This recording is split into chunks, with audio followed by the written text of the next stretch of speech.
Well, there's something rather peculiar happening to us.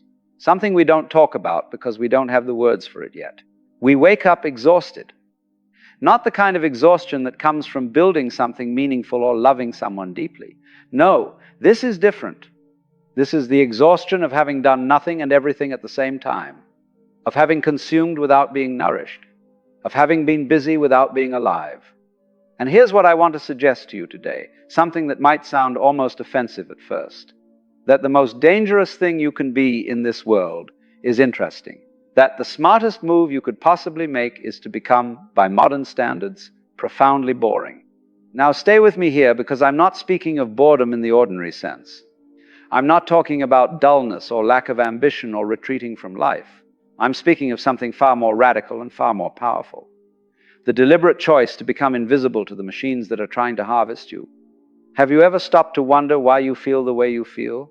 Why there's this low-grade anxiety humming beneath everything you do? Why you can scroll through your phone for an hour and feel worse than when you started? We've been told this is normal. We've been told this is just modern life. But I want you to consider something different. What if this isn't a bug in the system? What if it's the feature? You see, there's an economy running beneath everything now. Not the economy of money, though that's part of it. I'm talking about the economy of attention, of emotional bandwidth, of your very capacity to care about anything at all. And in this economy, you are not the customer. You are the product. Every notification that makes your heart rate spike, every headline designed to trigger outrage, every infinite scroll that you didn't mean to fall into, these aren't accidents. These are engineering decisions made by very intelligent people who understand something about your brain that you might not understand about yourself. To understand this fully, you need to understand what's happening chemically in your brain every single day. There's a reason you can't stop checking your phone. There's a reason the scroll feels impossible to resist. And it's not because you're weak or undisciplined. It's because you're facing an adversary that has studied you more carefully than you've studied yourself. Here's what the architects of the attention economy discovered. The human nervous system responds more powerfully to uncertainty than to pleasure. This sounds counterintuitive, so let me explain. If I gave you $1 every time you pressed a button, you would press the button when you wanted $1 and stop when you had enough. Predictable reward creates predictable behavior. But if I gave you $1 sometimes, randomly, unpredictably, something different happens. You can't stop pressing the button. Not because the reward is better, because the uncertainty is irresistible. This is the slot machine principle. This is why gambling is addictive in a way that reliable income is not. The maybe hijacks your dopamine system more completely than the certainty ever could. And this is exactly how your phone is designed. Every notification is a maybe. Maybe this text is important. Maybe this email changes everything. Maybe this update contains something you need to know. The uncertainty keeps you checking. The checking keeps you depleted. And the depletion keeps you unable to resist checking again. Your prefrontal cortex, the part of your brain responsible for long-term planning and impulse control, has a limited budget. Think of it like a battery that drains throughout the day.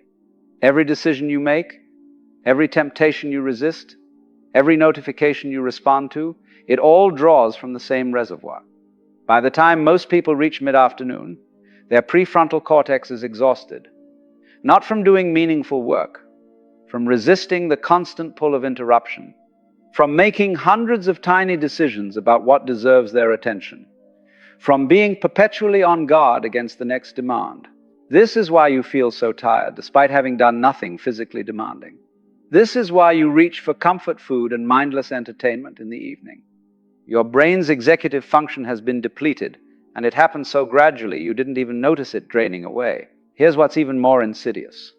When your prefrontal cortex is exhausted, you lose the ability to generate your own motivation. You become purely reactive. You can respond to stimuli, but you can't originate action. You can scroll through what's presented to you, but you can't decide what you actually want to engage with. This is the state the attention economy needs you in. Reactive, depleted, unable to resist, unable to choose. A perfect consumer of whatever is placed in front of you. The ancient philosophers had a word for this. They called it akrasia, the state of acting against your own better judgment. They thought it was a moral failing. We now know it's a neurological state, and that state can be engineered. It's being engineered right now at scale by some of the most sophisticated minds of our generation. And so your day becomes a series of small gambles, small hits of maybe. And by evening, you've spent your entire reservoir of attention and motivation on things that gave you nothing in return. You've been metabolized. I want you to notice something about the people who build these attention harvesting machines, the executives at the major technology companies, the architects of the platforms that consume your hours. Have you ever noticed where they send their children to school? Have you ever noticed how they structure their own lives? They send their children to schools that ban screens. They live in houses designed for silence and focus. They practice meditation and take long walks and read physical books.